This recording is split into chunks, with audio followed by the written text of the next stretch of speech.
Not all exits are made equal. Elsbeth didn't intend to spend as much time as she did away from you saving the world.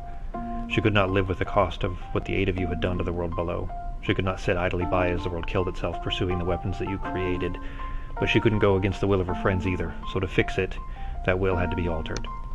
Moreover, she couldn't handle what the destruction that you caused was doing to you. She couldn't bear your sorrow, your pain, your guilt, how it made you miserable and calloused and shut off from the world. That anguish, it could be altered too. Before her work could begin, though, she had to make sure that her friends and her family were safe and happy. Ketis, you were walked to the town in a daze. She arranged everything for you, a home, work to do, in a society that you could slot right into, where you were happy, running a small shop, gathering the flora of this new world and using it to help people. And in the years that followed, you thrived in that society. You were at peace. You never saw Elsbeth, but she would check in on you from time to time when things were most difficult for her. It brought her some small pleasure, a measure of peace, rather, to see you smiling in the woods when you gathered spongy morel and void root. Peter, your home was the easiest to find. What organization of this world could possibly have more access to knowledge than the Imperial Mage Cadre? Even with your experience being wiped from your memory, she knew that you would relearn all of your lost capability and then some, and at such an accelerated rate that you would fly through the ranks and be recognized for the incredible force of will that you are. Navarra, she struggled to find a place to fit you in because what home was good enough for Navarra? The answer, of course, there wasn't one. You'd seen incomprehensibly beautiful horizons. This planet in all its beauty could never match the sheer awesome vistas and the creatures that you had seen and been on alien worlds. She instead opted for comfort for you. With Yorith gone, she knew that you would need a strong family bond to anchor yourself at this place. So she found the closest society to what you had known on your homeworld, and invested you in a family of wild elves living in the ancient forests. And Yorith was just gone. In her limited spare time she looked everywhere, but Yorith was nowhere to be found, and if she was truly lost, it was another reason to forget. She could hardly bear Yorith's absence herself. How could her sister, or how would it be for her husband? Navarra, after you killed him, Jack was just gone as well. And Elsbeth didn't know where to or what had happened. It was a source of constant distress for her. Was he out in the world somewhere, his memory purged and lost? She didn't know. The alternative was difficult too. Elsbeth had realized that after finding Cetus and imbibing its ichor made you immune to its power. It was a discovery that she made accidentally when she was doused by its family back in the world of the Legato Conservatory. But if Jack became a lich, he could remember too. That much she knew. She would have to take measures to keep him at arm's length just in case. So she concocted a story of a rival alien species called the Gith in these gray coats. Although it didn't do much good in the end. Alice never spoke much of her homeworld, but Elsbeth did her best to make a happy place for her. She would have to adjust to growing up somehow with a family that was certain to recognize the oddity of her mental and emotional capabilities that were rapidly outpacing her physical form. She found a family in a large human city known as Eiffelstead, where Alice could hopefully blend in with the bustling civilization here and not draw too much attention to her wild and uncontrollable tap on the arcane rails. Of all of you, though, Captain Drew was her first attempt, and his results were by far the hardest to bear. She was so careful in the redaction that she made sure to just leave the parts of her journal that pertained to your mission, but Drew's life was the mission. His memory was so severely edited, and the small mistakes she made in this editing process, it left him a shell of who he was. Most days he could only say his own name. She would have to keep him close and ensure his safety herself. The 3 of you, though, found happiness in the lives that Elsbeth made for you, but in enacting this plan, Elsbeth found little happiness for herself. In pursuing the Idrilim, her journey nearly met its end. She tracked the Statera scales to a place called Wonderland. She was trapped there, and if not for the selflessness of her companion, a sorcerer she'd hired named Cam, she would have died there. It was too close. She needed help. She recruited the scientists that you discovered upon arriving in this world, the Millers, who helped her found the Collegium Statera.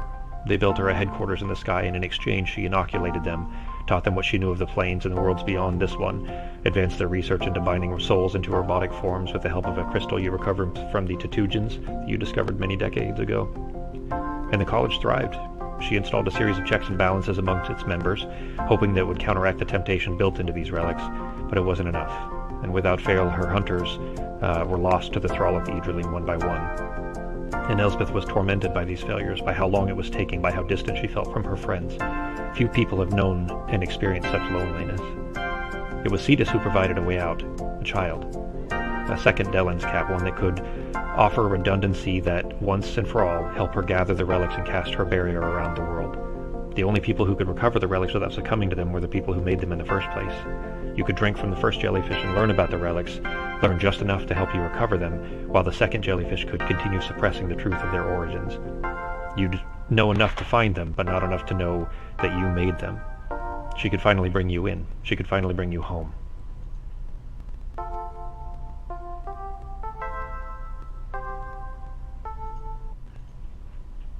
A massive table sits on a dais surrounded by chairs. A human woman in her late 50s sits at this table looking over a stack of papers. She's got long white hair, dark skin. She's dressed in an ornate blue and green gown with a plain staff of white wood that's resting against the table beside her. She looks up from her work and you notice a subtle smile across her features. An exceptionally familiar smile somehow. And you get the impression that this woman doesn't get to smile very often, but your presence has apparently made her very happy. In a polite, somewhat clinical voice, she says, "Ketis Nivara, welcome to the Collegium Statera. It is a pleasure to have you here." The director seems tense. On anyone else, this might appear a bit nervous, but every time you've met with her, she's always seemed so measured and controlled. Her eyes dart quickly back and forth between the two of you and this man that just entered the room. Something is definitely distracting her. Ketis Nivara, this is Peter. He's been in charge of our research department for some time now. His work has been invaluable, and he is responsible for much of the information we've gathered in the containments we've managed in the college. There she says, "Look, you understand, I'm not trying to be cold. It's just, I have to keep a professional distance from my staff members. Once, look, not all that long ago, I lost dear, dear friends, the kinds of friends you only find once in a lifetime because of a choice that I made. I wish I could, go race carts and solve murder mysteries, but I have to leave that to you guys to keep our work up here moving forward. Just trust me, please, and once we get this done, we can all go on adventures that don't have world-ending consequences." To face you, she says, "That was me not that long ago. I wagered 20 years of my life in a game of chess in Wonderland, and I lost. I'm not a vain woman. I don't care about losing the beauty of my youth, but 20 years is a lot of life to have pulled out from under you. It was necessary to progress through Wonderland, and I've known about this place since before you joined the organization, but to tell you the truth, I'm terrified of it. Because if I lose you guys in Wonderland, we lose everything." When you were away on missions, she worried. When you came home, she rejoiced. She tried her hardest not to show it, not to give herself away. With each meal, each candlenight's gift exchanged, the nights spent walking the Arboretum, the trips to the library, she fought back a smile that you came to treasure during your 100-year journey. A radiant smile full of joy and relief. It's the same smile that you just saw moments ago when Ketis burst into the dome, alive again, a mannequin no longer. Her friends were here again in her hour of greatest need. But that smile is gone now. The hunger's here again. You've escaped it 100 times, but no more. This is it. This is it.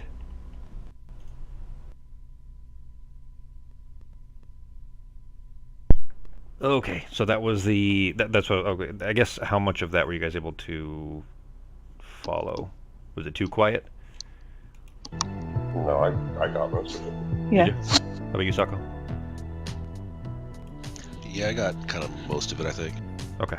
So that was actually supposed to be the very end of the previous session. That's what I had kind of set up for that.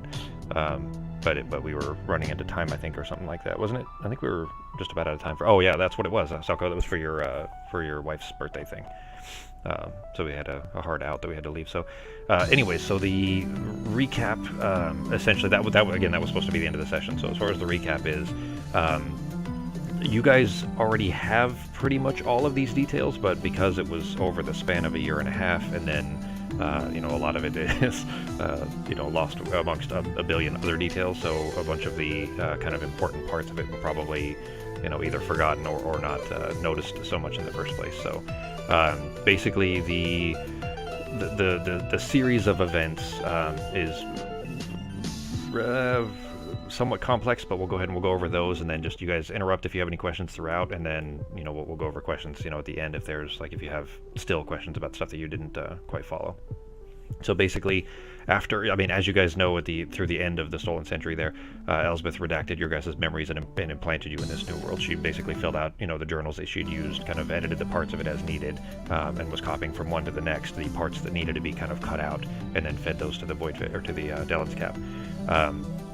The Peter, you're of the crew that was planted back in. Yours was the first of the crew's new lives that kind of broke. She had implanted you in with the Imperial Mage Cadre, but your advancement through the arcane circles was just too rapid to be natural, so it was starting to raise some questions that Elsbeth didn't want raised. Her task of recovering the Idrilim was proving more and more difficult, so she decided to test how your resilience would be against one of the relics. She pulled strings to have you in a place and time where the Ram's Head Hammer would likely appear.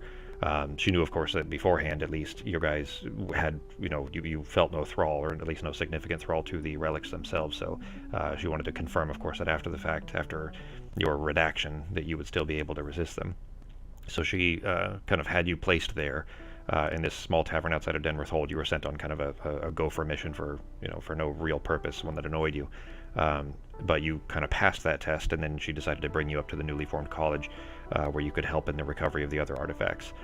Throughout that whole time, though, that was years ago, you had been there for a couple of years before Kitas and Navarre even came in, but she was keeping you at arm's length. She insisted on being called Madam Director. You never knew her name, to hopefully stave off any spark of memory that might occur. Kitas, your new life in Auburn was going great until your old friend Odim found you. See, 3 or 4 decades before, of course, when you did parley with him, parley is a two-way street, of course, which you knew, and the hunger swallowed, when the hunger swallowed the Delian Monastery in Tesseralia, where you learned it, Odim learned how to perform that ritual as well. He couldn't locate Apotheosis because the signal was too weak, after you had broken it into pieces, but he could talk to you and try to suss out clues from your whereabouts from you. So he parlayed while you slept, but the redaction of the Delens Cap was preventing you from forming memories of him. You would just see static. You weren't allowed to remember him or your meetings. So those nightmares were just filled with nothing but static and incomprehensible noises, which throughout Eifelstead you saw those numerous times in Auburn, conversations with people that would start to static out, things like that. Do you remember that, G? Mm-hmm. So through all of this, Odim arranged for you to meet. From something else that we can get to later if you guys have questions about it and so on. From something else, basically, he learned that if you were dead, you'd be able to start form memories. So he arranged for you to be dead for your death, basically, at the hands of that great giant turtle behemoth on the beach near the town. And you couldn't see him or form memories while you were alive, but while you were dead, of course, he took advantage of your amnesia and coerced you into striking a deal to recover the Idrilim for him, which, of course, with the intent of rebuilding it into Apotheosis. Once it's all back together and rebuilt, then he could come back and continue, devouring world after world. You accepted, of course, not knowing any better, and the hunger knew where to find you from that point on. For Jack, after Navarre sent him off of the side of the shoes, killing him, his spectral lich form kind of stood up and gathered some blood off of his body, and then began his journey. He knew everything, of course, because he was able to remember it all. So he immediately understood what Elsbeth must have done. She must have fed the journals to Cetus, so she could enact her plan of cutting off this world from the outer planes. And to prevent that from happening, he decided to try to at least recover as many of the Idriling as he could to keep that signal from being strong enough. So he set up a small den for himself and acquired means of building a new physical form, that growing tank that you guys saw, to build a new body. And then he tracked down the nearest of the Idrilim, which was the gem that Alice had made called the Oculus. He stole it from a mad scientist by the name of Moro and then fled. An intangible force kept kind of drawing him towards this town of Auburn, though, something that he didn't recognize at the time. Again, this will be on your, if you have questions later and so on. And since it seemed as good a place as any, he ran there. And then he blockaded himself inside of a mansion and filled it with a bunch of nonsense rooms and traps and things like that. Navarre, your altered memories never felt quite right. In the dream, the wild god Fenarathis knew there was something wrong in you, so he kept leading you repeatedly back to this vision of a tree where you and your siblings would play, but one of them was always missing and staticked out, where your sister should have been. Moro, furious over losing the Oculus and his ability to create new life, had attacked your people and kidnapped you and your sisters, your adopted sisters, intending on creating new life forms by stitching you guys together. And although you were kind of prevented from remembering, though, when Kitas broke that enchanted collar and returned you to your natural form, that 100 years of familiarity kind of kept you from attacking him. So you chose to kind of take your revenge out on Moro for what he had done. After losing his experimental patience, Moro hunted Jack and the Oculus that he'd stolen. He tracked him to Auburn, Obbard, where Navarre and Kitas, you guys followed him there. You found a mansion there, which was somehow being rebuilt from the inside without anybody ever seeing workers or materials going in. You guys fought your way through all the senseless rooms and so on until you made it down to the basement. And in a sealed room in the basement, you found a long decayed corpse of a woman that was seated in a chair holding a massive tome that was bound in this sweet-smelling leather. And the pages were filled with diagrams and analysis of countless creatures. They were, alien and domestic. When you guys broke through Jack's defenses, Morrow had snuck in behind you, unbeknownst to you guys, and took the opportunity to attack, killing Jack. For a moment, when Jack died, you saw a gray-coated spectral shape rise up out of the body, and then, gave you guys a clear look of recognition. Immediately, you saw you and knew who you were before you killed Morrow and then recovered the Oculus. Elsbeth, after having sent the college, the hunter, Carrie, to find the Oculus, decided to bring you guys in. She found you in the mansion there, of course, same as she had found Peter earlier. So she now had first-hand evidence so that Peter, Kiedis, and Navarre, all three of you, could at least handle the Idrilin without being enthralled, where all of her agents had failed. So Peter, she kept her distance, the same with you guys, not allowing you guys to learn her name or spend any time together, really, despite occasionally letting her affection for you guys show. You occasionally noticed, she had tears in her eyes if she was being overprotective, things like that. Familiar smile, things like that. But she had most of her family back anyways. Drew, Peter, Kiedis, and Navarre were all there now. And then with your help, of course, she would be able to find the Idrilin, rebuild Apotheosis, and then use that to cast a shield around the world. That was her plan, of course. So that's the kind of, those are the story points you guys were not present to recognize, basically. So things that were happening in the background that you guys didn't necessarily know about. Or you maybe could have, but probably, wouldn't have just because you didn't have the perspective needed for those things. Any questions through that so far? Nope, that's good. All right, so then recap of the stuff that you guys did see. This probably won't take very long, but we have the recordings that hopefully will be loud enough you guys can hear them. So basically, the end of Stolen Century, Elsbeth fed the record of the missions to Cetus. She did Drew first, and then Alice, Kiedis, Yorth, Jack, Navarre, and then finally Peter. She planted the crew in various locations out on the planet, with the exception of Yorth and Jack, who were both missing. Yorth had been missing for a while, of course. She'd left and not come back. Jack, Navarre had murdered, but, he was missing. And then Drew, whom after the redaction, she kept him close, just because she knew that he wouldn't be able to survive down there on his own, or at least not in the way that she wanted, so... Skipping ahead, there, again, if you have questions, to fill any of these gaps, that's perfectly fine too, but stuff that you potentially could are the notes that I wrote down in here. Skipping ahead to the Firestorm Cloak in Phandalin. When you guys were turning in that Firestorm Cloak, you guys mentioned to the director, you mentioned a blonde girl that you met in Auburn that seemed to know them, and then you had met her then, but then you guys saw her again in Phandalin, and then she had erupted into fire. And the director responded strangely to that, so I have a clip for that. Say once, when she gave me that token, the director's eyes snapped back up, and for just the very briefest moment, this is very, very brief. You just barely catch this. As her eyes snap up to look at you, jaw drops and her eyes widen in surprise, but she immediately catches herself, and kind of slacks her features to look normal again. She's kind of silent for a moment. She says, "This girl. Tell me about her."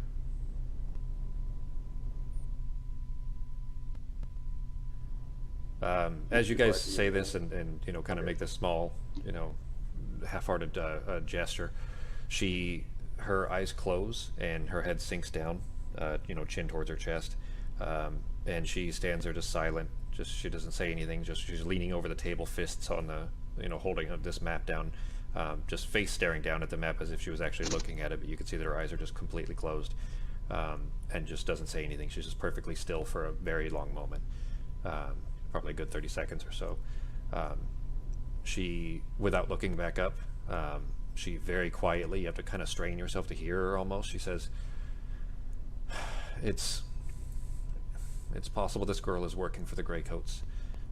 It is imperative that you tell me immediately if you see her again or hear of her whereabouts." So that, again, a lot of these were clues that I was putting out there that you guys wouldn't have had any way of knowing about at the time. So that's kind of a reference that she knew who who that was, who you were describing, but you didn't know. So skipping ahead to Crystal Kingdom, at the Candle Knights party where you guys were at the R&D lab, when Peter's office in the R&D lab begins to float up off of the moon surface, Oliver calls over the walkie-talkies and he says the director's name. I didn't grab the clip for that, but basically he calls over the walkie-talkies and he says Elsbeth, and that's the first time you'd ever heard her name. And she reacted strangely to that, of course, because she was trying to prevent you guys from learning her name, even though Sako Peter had worked for over 2 years at that point, a little over 2 years, and Kitas and Nivara for a few months. You then later on, though, Nivara ended up using that question to stump Hodgepodge. Do you remember the study buddy robot in the lab? Oh, yeah. You guys used her name because you had just learned it because nobody knew it. She was keeping it a secret, of course. You used that to get past that robot. In Oliver's lab, Peter specifically, all of you learned this, but Peter specifically learned how structurally perfect discs of certain gemstones could act as portals to other planes. Peter found a perfect emerald disc that was inside of a compact mirror, and through it saw scenes of a different world, music and things like that. I think he saw cars or a skyscraper and that kind of stuff, if I remember right.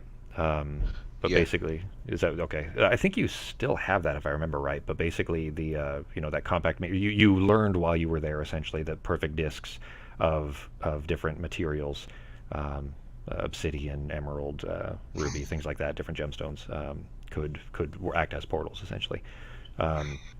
Later in Crystal Kingdom, you guys saw the gray-coated lich again in the Cosmoscope room.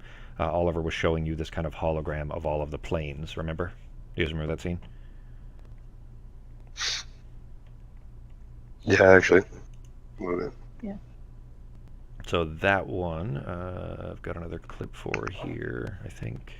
Yep, here it is. From it. The three of you hear a raspy, ethereal voice that Kitas and Ibarra have heard a couple of times now. He says, "Now you've seen the building blocks of the cosmos, but what is bigger than this fumbling scientist asks."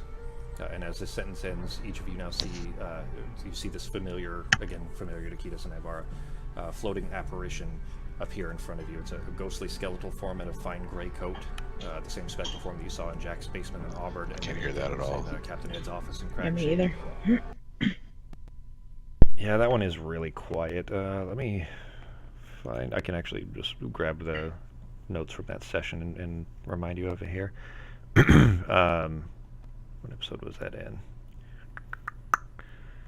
There it is. 6E4. There it is.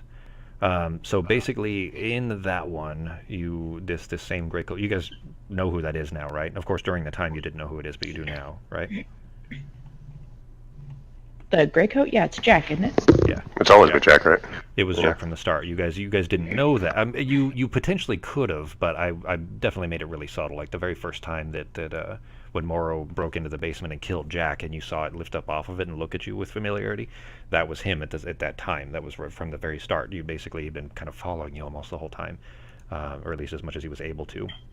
He had to be very careful about being at the actual college because of you guys. In fact, that was the very end, right before the Stolen Century. You broke the thing that was preventing him from being able to go to the college. But here he was on the floating lab with you, and where was being turned into this pink tourmaline. What he...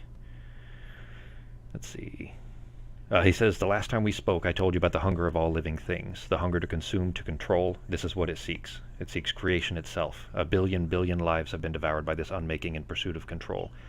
And then looking through this form, you can see the prime material disk. You see these clouds of nothingness basically begin to kind of absorb the image of the world.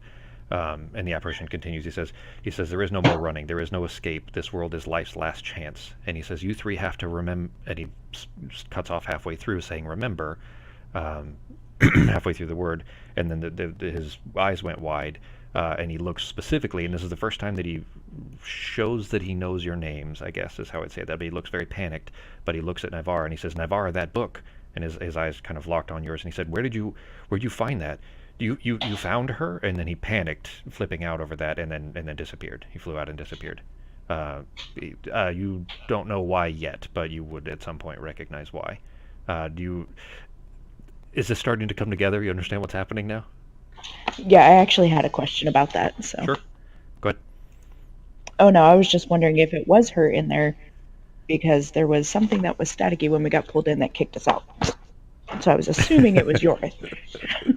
Okay, so I actually debated whether or not I wanted to put that specific part, because that happened at the end of the Suffering game, um, when you guys kind of got pulled in, at least temporarily. And I didn't put that in there because I didn't want to make it too obvious, but you're definitely on the right track. So that also was from right from the start. Remember I told you that Jack felt some intangible thing drawing him towards Auberd? Yeah, because that's where we got the book. That's where you got the book, and the book that you found, and I just mentioned this, so this isn't, spoilers of any kind, but that's where you found the book was on a dead woman. There was a corpse of a just a long, like too much decay to be able to recognize anything, but a dead woman sitting in a chair holding this book. And then later on, more and more details of the book kind of I even put most of those in here, so you'll get to see those. The next one came from the session after that, I think, or might have been a couple of sessions after that, so I'm not sure if it'll be loud enough. Hopefully it is. Let's see. There it is. Voice, and you can hear that it's looped itself. It sounds very distant and synthetic, vaguely familiar at first. Got that. You can Is that too hear quiet? it either. Okay. All right. I probably could have, if I had thought it, well, if I knew they were going to be that quiet, I could have put them on YouTube ahead of time and you guys could have played them from there. But let's see, that is here. I think I remember where that is. Basically the very end of, yep, here it is. Okay. The very end of Crystal Kingdom, you guys had recovered, remember Maureen, Oliver's mom? You remember who that is? Yeah. So she had the Caudicus ring, remember? And that's what was turning the whole lab into the pink tourmaline. In the other hand, she was carrying this small disc that was recording, and it was playing audio. Kitas had taken it and put it in his bag, and then he was trying to sleep that night. He heard it because it was just this message that was repeating. But when he opened the bag and could hear it, it was a message from her to him saying that she's sorry, that what she saw inside the Cosmoscope, it was a terrible thing. She couldn't live with this knowledge. She saw all of existence all at once, dark storm, living hunger that was collapsing and unmaking everything.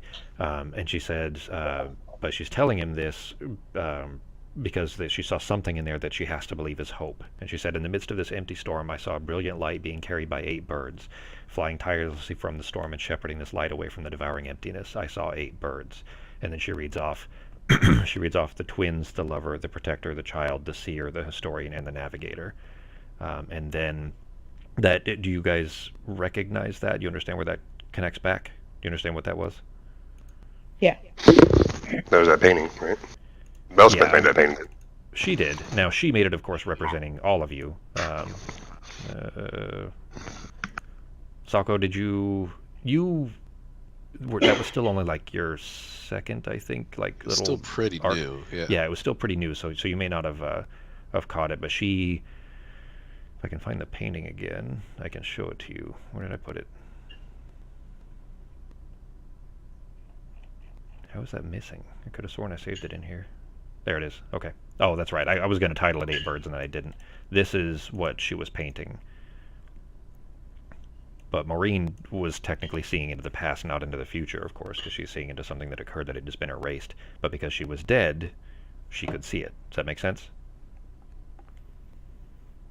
Yeah. And that's what Elspeth. Now, Elspeth wasn't forgetting anything. She painted exactly, you guys as birds carrying a light away from the hunger. So that basically that was normal for her. But Maureen was seeing something that she was supposed to have been prevented from being able to know about.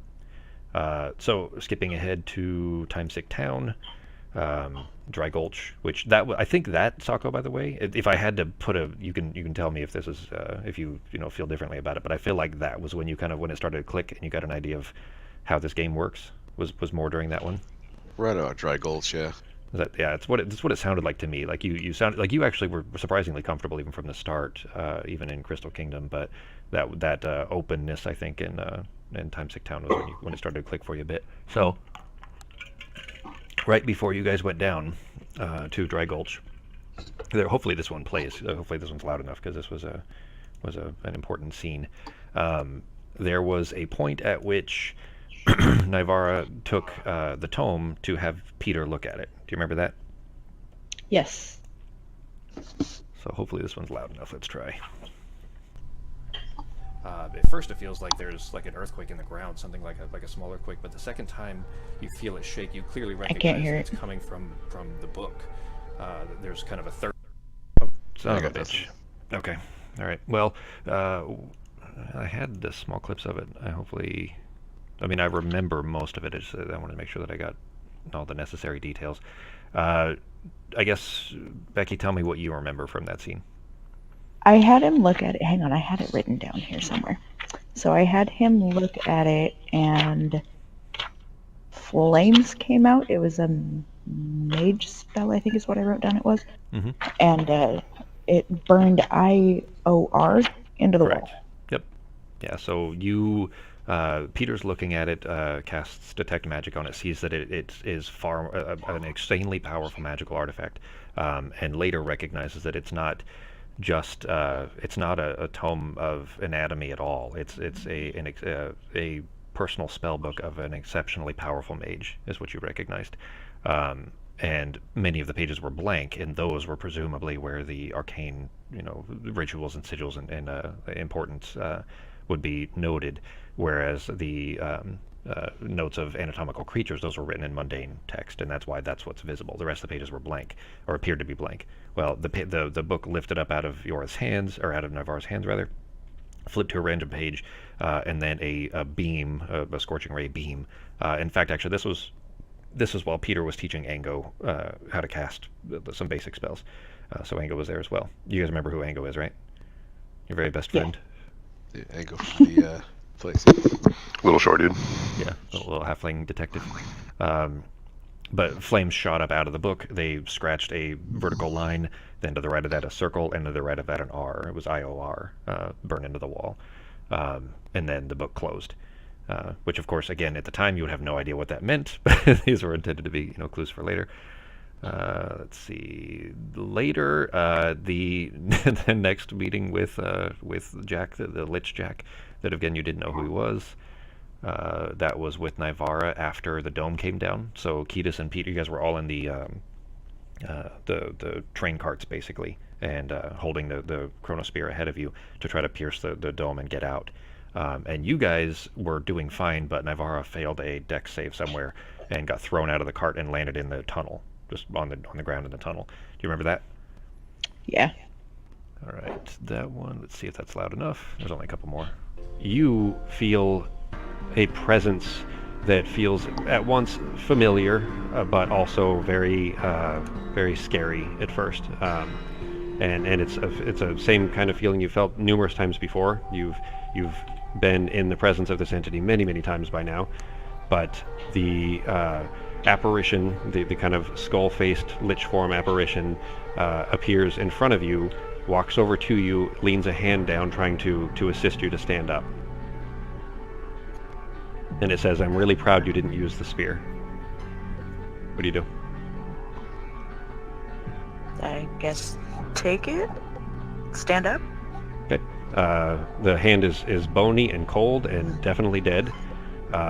There's still something familiar about this entity. Not just that you've seen it so many times, but something that it's intangible, something you can't quite put your finger on. And as it helps you up, it's male. As he helps you up, he says, "Do you trust me? Of the three of you, I really, I don't know. You're the only one that I thought would." Sure. It hears the caution. Go ahead and roll a. Well, I'll tell you what. I'll give you the choice. Either you're lying to him, in which case roll a deception, that you don't actually trust him, or you are telling the truth, in which case I want you to roll not performance, but persuasion. So if you're telling the truth and you do trust him, roll persuasion. If you're lying to him, roll deception. And he's going to roll insight against that. Well, I guess technically I would be lying since I wouldn't fully trust him. I would be really cautious about it, so... Sure. Okay, go ahead and roll your deception.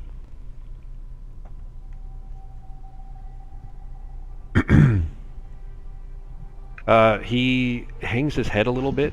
You see him kind of, his head just kind of tilt down. He looks at you first and then kind of tilts his head down. He's looking at the ground and he says, Yorith, they don't trust me. I don't think I can do this anymore. And he's kind of just sitting there, just staring at the ground, and obviously very upset by sensing that you just lied to him.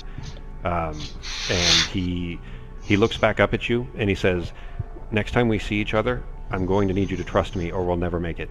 Nothing will.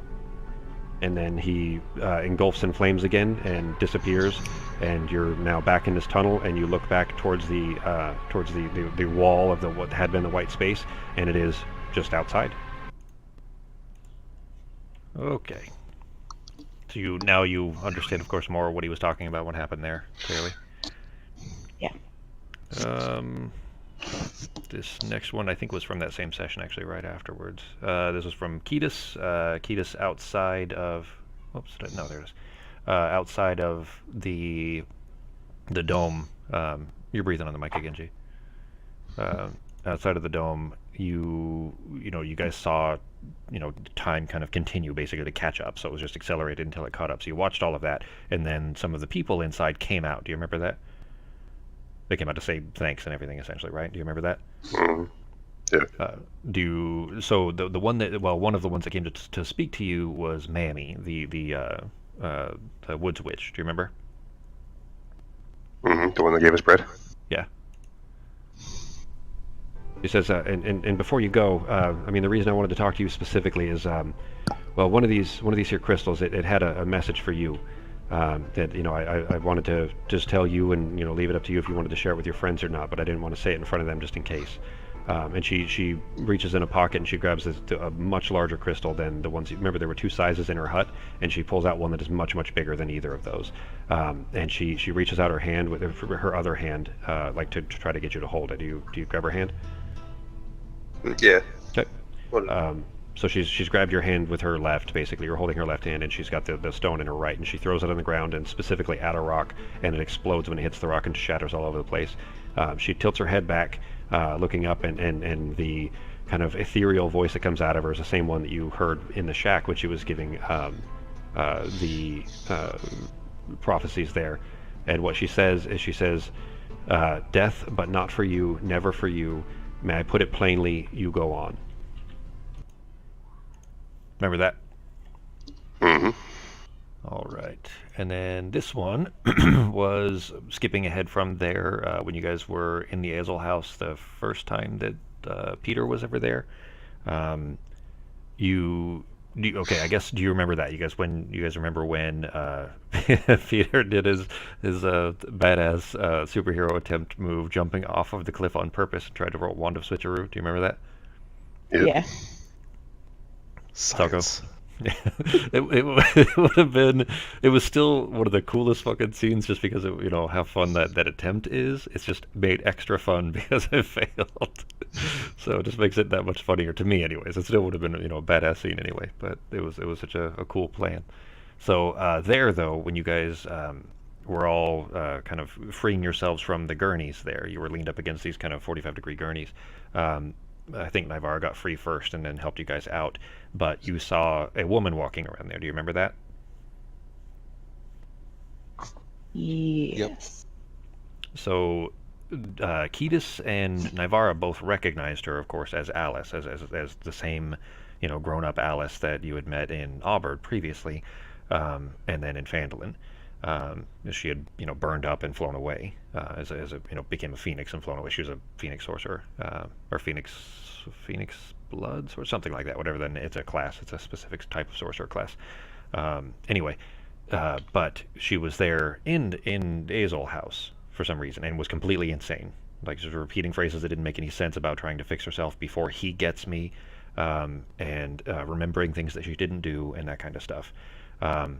Peter had never met her before, didn't recognize her or anything of that sort. Do you remember what you did, Sako?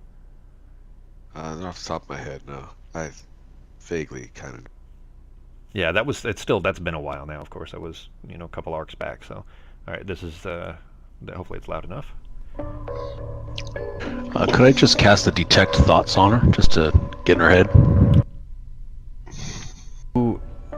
as soon as you kind of touch her mind and begin to reach towards hers, you are immediately assaulted by something in there that is lashing back out at you. It was going to be a low DC anyway, Sue, so it didn't hurt you or anything. But there's something in there that isn't friendly and is obviously wishing severe harm to anyone and anything around. As for the thoughts that you picked up, were a repetition of what she's saying, that she basically repeating in her mind that these things never happened. I did not do that. Yes, I did. I know I did. I was there. I did this. I did that, and then arguing with herself back and forth.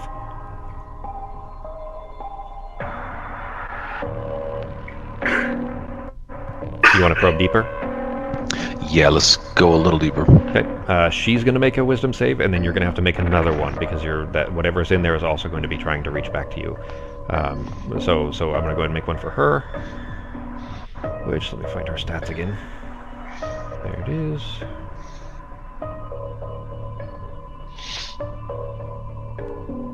Okay. Go ahead and make a wisdom save. I would say make it with advantage this time because you kind of were prepared a little bit after the first kind of returned attack that it made at you. Okay. So you try to go deeper into the thoughts, into her thoughts there, and as soon as you do, like I said, you were kind of prepared for it since it had kind of lashed out at you already, and you dodge out of the way just in time in a very mental sense. You knew this right hook was coming, and kind of swing your head out of the way in a mental sense, not in a physical sense, and you are immediately in your mind shown some unknowable horror, something that you couldn't necessarily make sense of, but something tentacled and toothed, with one very large eye in the center. That is staring at you and trying to use your conduit that you've made between you and Alice's mind here to reach out at you. But again, you've kind of dodged that, but you do get just a brief flash of this vision. As for what you are able to pick up, she is absolutely terrified, so much so that she's almost catatonic. Like she's physically up and moving around, but it almost seems robotic. It's like she is just so terrified and so scared that there isn't a lot of conscious thought going on. It's just her arguing with herself in her mind constantly, back and forth. Like I said, like remembering specifics. Let's say for a specific detail, remembering a time when she jumped off of the edge off of the deck of a ship that was floating through the air, floating through a similar mist to this, in fact, like through clouds. And jumped off the edge of the ship on purpose because it was either she had a choice between basically stay on there and die, or and worse than death basically, or kill herself, and she chose to jump off. And then she's arguing with herself, saying, "I never did that. I'm from a small farm town. I never did that. That never happened to me." And you're seeing this vision quite clearly. In fact, actually, you're seeing it from first person, watching this, as if you have some memory of this as well. But this kind of constant battling back and forth in her mind is keeping her from being able to have too much as far as deep thoughts go, but these very specific memories are what you're seeing of her kind of arguing with herself in there. And that's what you picked up. Alright, am I no longer in her head? I think that stays open, doesn't it? Let's see. That is open. Concentration. I think it's only for 1 minute. Yeah. So I mean, it hasn't been a minute yet. You can probe for specific things or whatever you're looking for.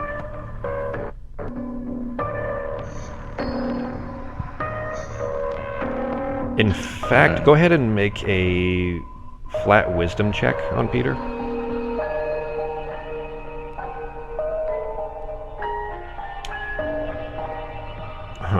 I didn't really want to reveal any of this stuff yet, but it only makes sense and it's only fair for what you chose to do there. Now that you are connected to her mind a ways, you absolutely know Alice. You've known her forever. This isn't a stranger to you. This crazy woman that is walking through here. She's been one of your very best friends for as long as you can possibly remember. You don't know why you know that. You know for sure that it's not true, but in this moment, for some reason, you feel like She's been one of your very best friends, one of your closest friends. You've saved each other's lives on more occasions than you can count.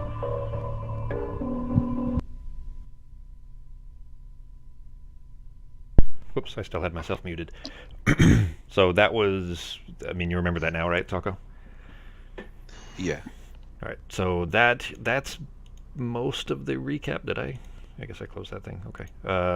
There's a couple of other points, but I think I want to leave those just to, I've just basically given you guys all of the details you guys need, and then there's just, small spaces left that you guys, have enough connective tissue you guys can figure out for yourselves as needed, and then there's still a small amount of stuff left for the finale. So, all right, what questions did you guys have?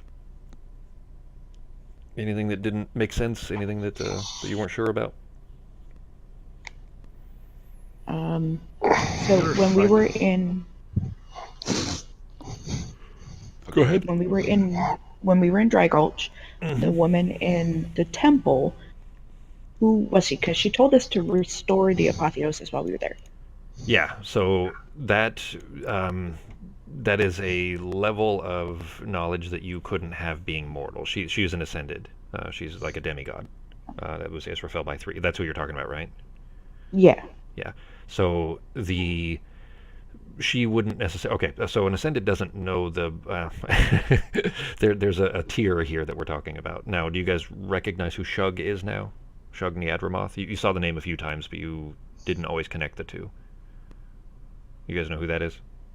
Yeah, he's the actual old god of chaos, right? Yeah, the actual god, which there's only there's a very limited number. There's 4 that you guys know about, and Shug Niadramoth is just a surname essentially, but it's a different language. His name Shug is who the humans call him. That's who Odin works for. That's what the Hunger is trying to do, is to basically create as much entropy as possible. No more order. Basically, everything should just be free. Life creates an order, and they don't like that. The chaos house. So, anyways, Israfel doesn't know what Shug was trying to do. Just knows that apotheosis is supposed to be together, and you guys broke it. And when you guys broke it and put all of these, you guys didn't know that it was you guys at the time. You didn't know that you're the ones that had done this, but Israfel did, and knew that you guys had broken it apart, and that was creating a ton of death and wiping out tons and tons of people, because the Idriling were being used by people that couldn't resist it to kill lots of people, cause a ton of destruction. So if it was reformed, it wouldn't be able to do that anymore. That's what she was trying to get you to do. Okay. That was a relatively obscure question. I'm surprised that, well, not surprised, because you kept pretty thorough notes. Just that was a while ago, and I'm surprised that stood out to you.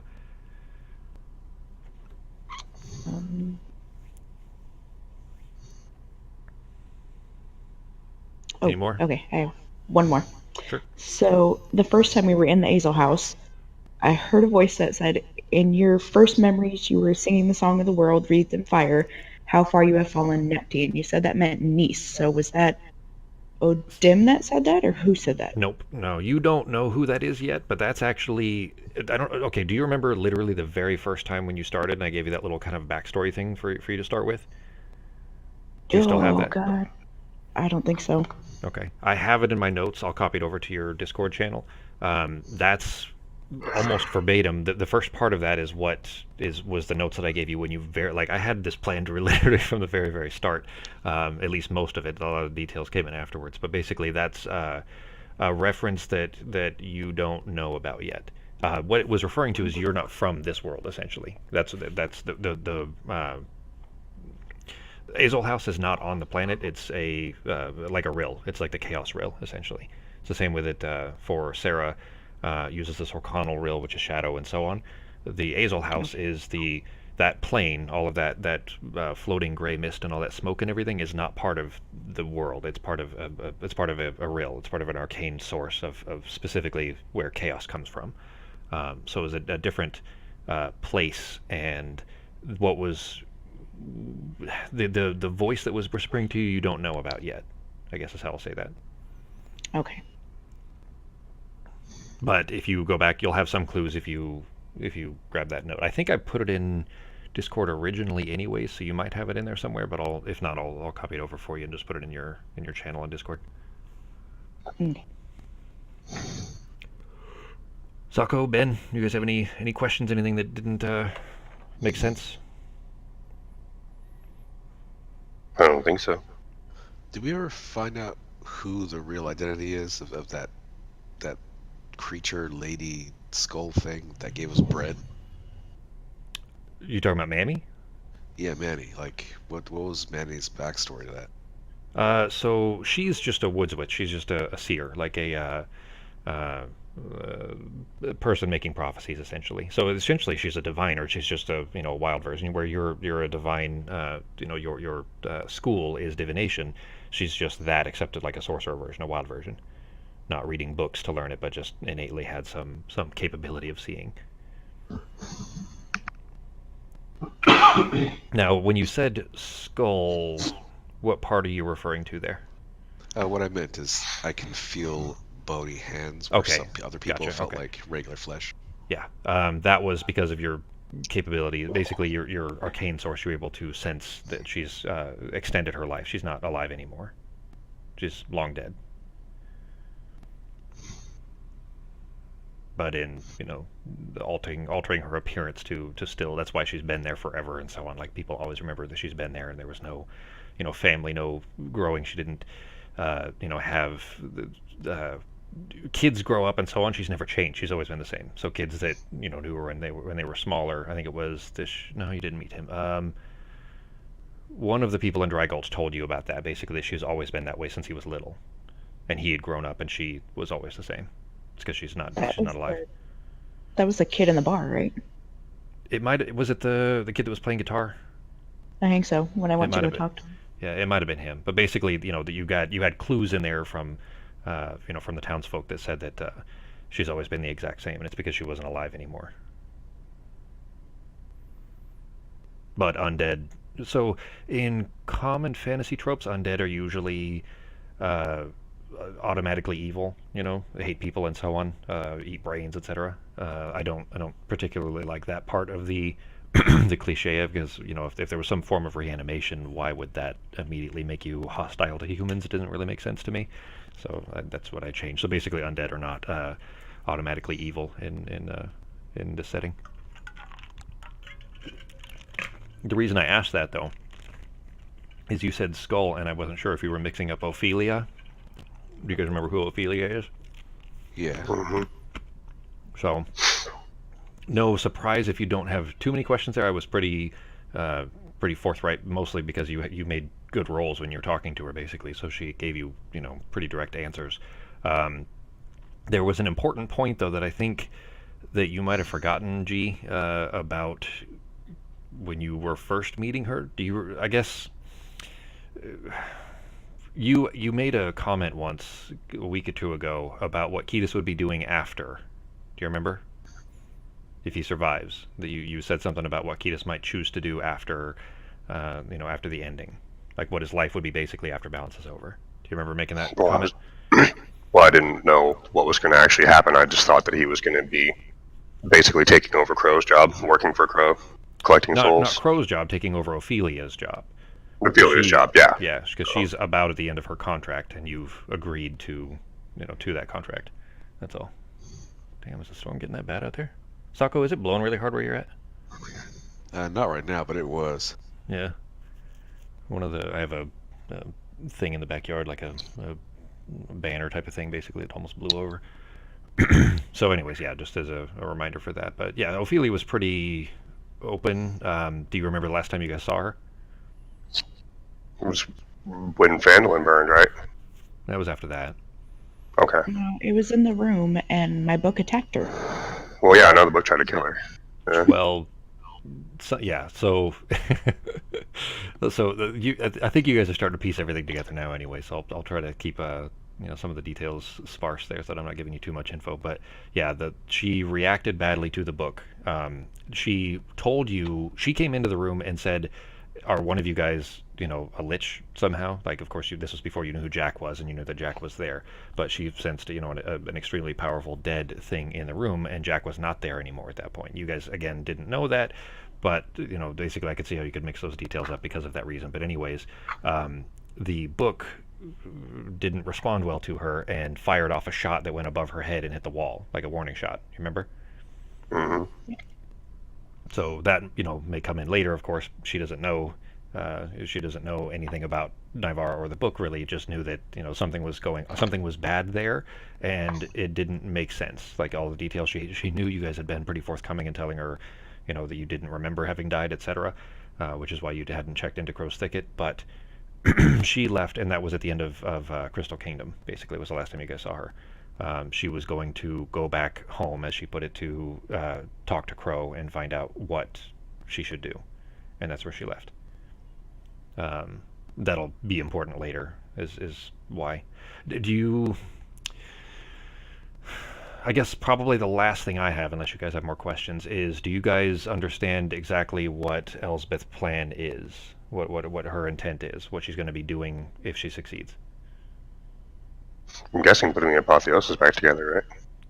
Yeah, but she's putting apotheosis together to do something. Do you understand what it is she's trying to do? Is she trying to go with her plan where she's going to cut off magic to the world? Yes, but it's not just magic. It's basically all of the rill. So rill, that word means like creek. It's like a river, like a small river, right?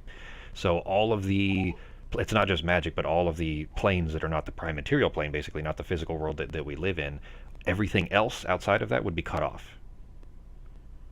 So the shield, if she needs a power source strong enough to do that, which is what apotheosis is. That's why she was against having apotheosis broken apart and made into the Idrilim, not only for the damage that would cause, but if she just makes this shield, this world will be safe because the Hunger can't get into it, because nothing from the outside will be able to get into it. The downside of that is that where, so without telling you too much, where Crow's Thicket is, that's not a physical place. That's where Ophelia is right now. She'll be cut off. She won't be able to get in. Any of the magical planes will not be able to get in. Hunger will not be able to get in. Chaos, Shug, etc. All of the outside planes would not be able to reach there anymore.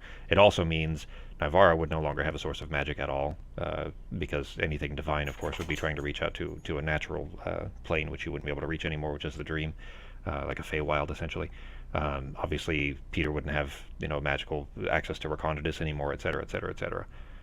But where Ophelia is, she would be cut off as well. She would not be able to make it back anymore. Now that has repercussions as well. You guys understand what those might be? With Ophelia, she can't take the dead anymore. Yeah, it cuts off. Yeah, that, and cuts off any kind of divine intervention too. So no more miracles or anything like that. So. Yep. But if the dead can't get out, and these are all things that basically Elspeth had not, realized or hadn't necessarily, come up. Yorith and Jack had a plan that they were very adamant about, that if Elspeth went with hers, it would be catastrophic and it would be far worse.